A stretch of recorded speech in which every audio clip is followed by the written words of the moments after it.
kaikkiin israelilaisiin tuotteisiin, sillä on suurempi vaikutus. Ja kaikki israelilaiset tuotteet alkaa sarjaa numerolla 729. Se on niin, ei tarvitse muistaa nimiä eikä mitään. Mitä tahansa ostat kaupasta, joka maassa tämä on sama, jopa Suomessa. Ostat vaan sen tuotteen ja takaa 729 alkuun sä tiedät, että tämä on Israelissa. Sillä on suurempi taloudellinen vaikutus. Toinen esimerkki on niin tästä solidaarisuudesta ja boikotista esimerkiksi, että vaikka me onnistuttaisiin saamaan Suomi joku päivä ei osta mitään Israelista, paljon sillä on taloudellisesti vaikutusta itse Israeliin ja Israelin talouteen. Ei kyllä niin kauheasti vaikutus siinä ei ole. Kun tulee esimerkiksi, että kansainvälisiä eri hakkereita ympäri maailmaa Anonymous-tiimin nimen alla hakkeroi Israelin järjestelmät 2 viikkoa takaperin ja 7 miljardia Israel hävisi siinä. 7 miljardia kuin muutama hakkeri, vähän Euroopasta ja vähän Lähi-idän maista. Ja siinä oli vasta niin kuin taloudellinen vaikutus, kun häviää 7 miljardia. Kotisivut kaatuu, Mossadin sivut kaatuu, poliisiviranomaisten sivut kaatuu. Siinähän se, niin kuin, se on solidaarisuutta. Se on sitä todella. Mä sanoin, että meidän täytyy kaikki hyökätä niitä päin, mutta sillä on niin kuin vähän painostusta, taloudellista painostusta oli siinä. 7 miljardia, vaikka Suomi boikotoisi seuraavat 5 vuotta kaikki siirtokuntatuotteet, Israel ei tule häviämään siinä 7 miljardia. Tuossa ne teki sen yhdessä yössä, 7 miljardia. Ennen kuin annetaan Teemulle puheenvuoro, niin mä haluan tosiaan muistuttaa, että ottakaa tekin puheenvuoroa. Tässä on niin Teemu ja sitten Ilona ja miten nyt sulle siitä? No, mä en ole katsonut sitä järjestystä. Mutta tämä mut on pyydetty, niin jos mennään näin sopivaan.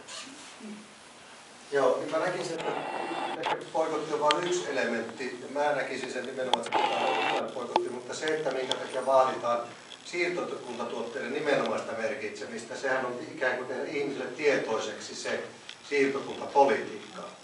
Eli nämä tuotteet ei ole laittomasti tällä hetkellä. Aikoina mä kirjoitin sekä Erkki Tuomiolle että Alko Jolle, joka ei vastannut mitään siihen liittyen siihen, että meillä on Alkossa israelilaisia viinejä, jotka ei ole joko miehitetyltä alueelta tai sitten osa Syyriasta, eli kolanikukkuloita.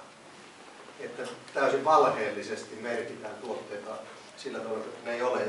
Mutta tämähän on vaan ikään kuin tehdä se näkyväksi, se ikään kuin, kuten sanottu, ne vaikutukset ei välttämättä tule olemaan valtavia, mutta se on ikään kuin tekee ihmisille näkyväksi sen, että tämä on laitonta politiikkaa, mitä Israel harjoittaa kokonaisuudessaan ja siirtokunnat vielä erityisesti, jolloin se tulee niin kuin ihmisille selväksi, että nämä tuotteet tulee jostain muuta kuin Israelista, kiistanalaisilta alueilta, joiden kansainvälisoikeuden asema ei ole niinkään selvä kuin sanotaan. Että sen takia nämä, niin samaan aikaan me ei pidä unohtaa sitten, että niin nämä boikotit, sama kuin Etelä-Afrikka-kampanjassa, nämä on vain osa ikään kuin sitä kampanjaa, jossa ajetaan niin lainsäädännöllisiä muutoksia. Nyt mä ajattelen, että Suomessa pitäisi tapahtua mahdollisimman nopeasti tämä, että mä ihmettelen, että sinällä tämmöinen pienikin asia, kun tämä siirtokuntatuotteiden merkitseminen tuntuu aika hankalalta, vaikka pitäisi olla täysin läkkiselvää ikään kuin. Että samaan aikaan niin koko ajan ja toinen sitten kolmantena on tämä tuki ja yhteistyö sekä israelilaisten että palestiinalaisten järjestöjen kanssa, jotka siellä ajaa oikeudenmukaista ratkaisua tähän Lähi-idän ongelmaan. Eli se, niin se on vaan se boikottikampanja mun mielestä me ei pystytä varmaankaan saamaan Israelia taloudellisesti polvilleen sillä, eikä saatu aikoinaan ehkä Etelä-Afrikkaan saadaan tuotua harmia sille, mutta että lähinnäkään siinä, että se tulee niin ihmisille selväksi, että mistä tässä on kyse. Että ne veriappelsiinit on veriappelsiineja, eikä tavallisia appelsiineja. Tiedätkö miettivät, jos se sanoo, että pahimmista sanaa kiistakalainen. Joo, eikö ole ottanut vaarallinen sana. Israel käyttää tätä kiistakalaista. Ei se mitään kiistattua, se on sellainen vastaista.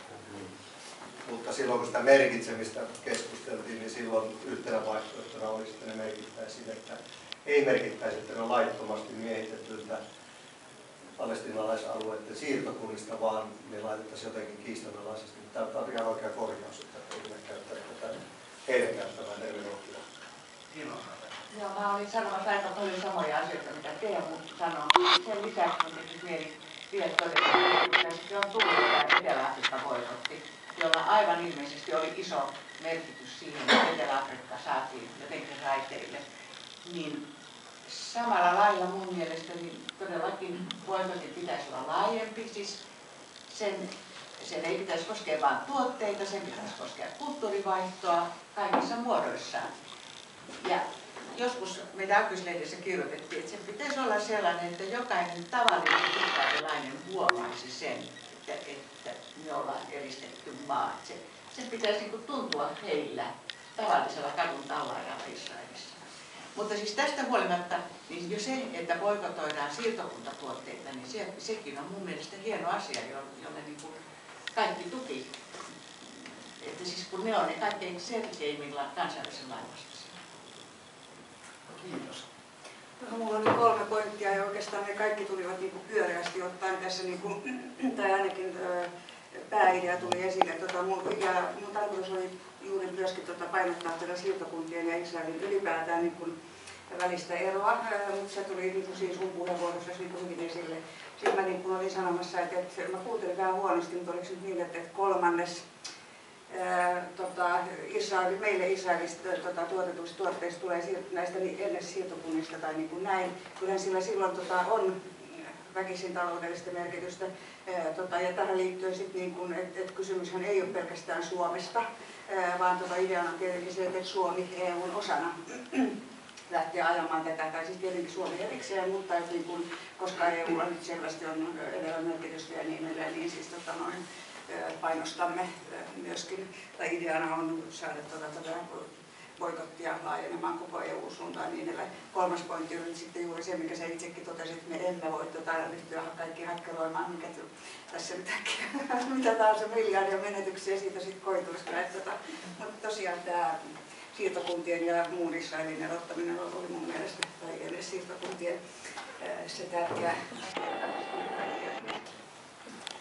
Ennen kuin pääsetään Jaana puhumaan, niin mä muistutan, että tietysti saa muutakin kuin toivoksi avata jo keskustelua, mutta Jaana ja sitten Kirsti. Joo, mä ajattelisin sillä tavalla, että on edelleen voitu